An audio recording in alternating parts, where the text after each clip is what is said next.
Okej, nu så ska jag gömma mig inom 30 sekunder. Vad läskigt. Okej, börja räkna nu.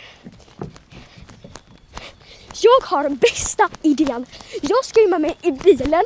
Så inom 30 sekunder innan han börjar räkna så ska jag hämta bilnycklarna. Han har inte räknat klart den. Unlock the bil. Jag öppnar bagaget. Okej, nu öppnas det. Jag sätter mig här inne. Han börjar leta! Jag måste låsa! Jag ser honom! Jag tror han såg att bilen låste upp sig. Låste in sig. Han går där. Jag är tryckt på marken så länge. Oh my gosh, han kollar i soptunnan. Vad tror han att jag har gömt mig? Hoppas han inte ser mig genom glaset. Ska han kolla in i glasrutan? Nej. Usch.